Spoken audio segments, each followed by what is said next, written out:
Life میں لے کے آنے کی کوشش کریں، اپنی زندگیوں میں اس کو لے کر کے آئیں۔ انسانیت وہ نہیں ہے کہ جو آج لوگ سمجھتے ہیں گھر میں کھانا بنا تھا اور اس کے بعد بچ گیا تو ہم دوسروں کا بھی خیال کرتے ہیں۔ تم اپنا کچرا کسی اور میں ڈم کرنا چاہ رہے ہو، خیال نہیں کر رہے ہو۔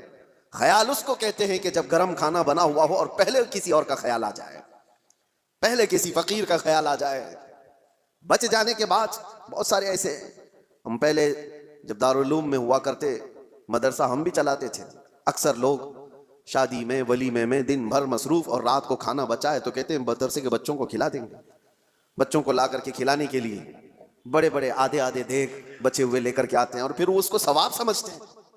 ہم نے ان سے کہا تھا یہ مہمانان رسول ہیں جو طلباء ہیں، جو رسول اللہ صلی اللہ تعالیٰ علیہ وسلم کے مہمان کہلاتے ہیں، دین کا علم حاصل کرنے والے یہ طالب علم، اور تم ان کو اپنے گھر کا بچا ہوا کچرا لا کر ڈم کرنا چاہتے ہو۔ کیا تم سمجھتے ہو اور اس کو نیکی سمجھ رہے ہو اور فخر کر رہے ہو؟ فخر اس وقت ہوتا جب تمہارا کھانا بن کر تیار ہوتا، تمہارے اپنے کھانے سے پہلے مہمانان رسول کا خیال کیا ہوتا کہ ان کا بھی اتنا حصہ ہے اس کے اندر۔ عزیزان گرامی وقار، انسانیت صرف اور صرف اپنی خاطر جینے کا مطلب نہیں ہے۔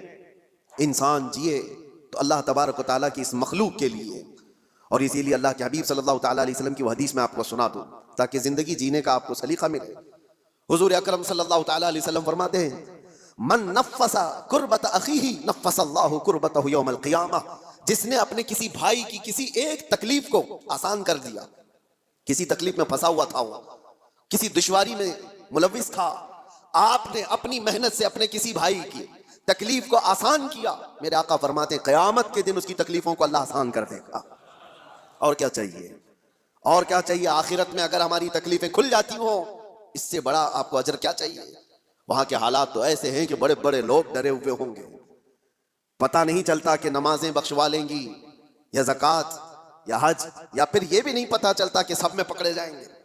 اسی لیے آخرت کے لیے اگر اللہ کے نبی نے یہ وعدہ فرمایا ہے تو یہ بہت بڑی چیز ہے میرے عزیزوں۔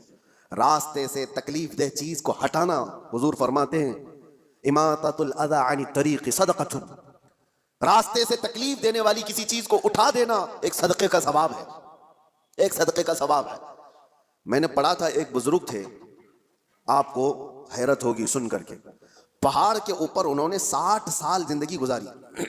60 سال کس کام کے لیے جانتے ہیں آپ سوچتے ہوں گے گوشہ نشین اکثر جو بڑے بزرگان دین کا سنتے ہیں ہم کہ وہ عبادت کے لیے مخلوق سے دور چلے جاتے ہیں، نہیں، اس بزرگ کی حیرت کی بات ہے، وہ 60 سال تک پہاڑ کے اوپر ایک راستے پر زندگی گزارتے رہے۔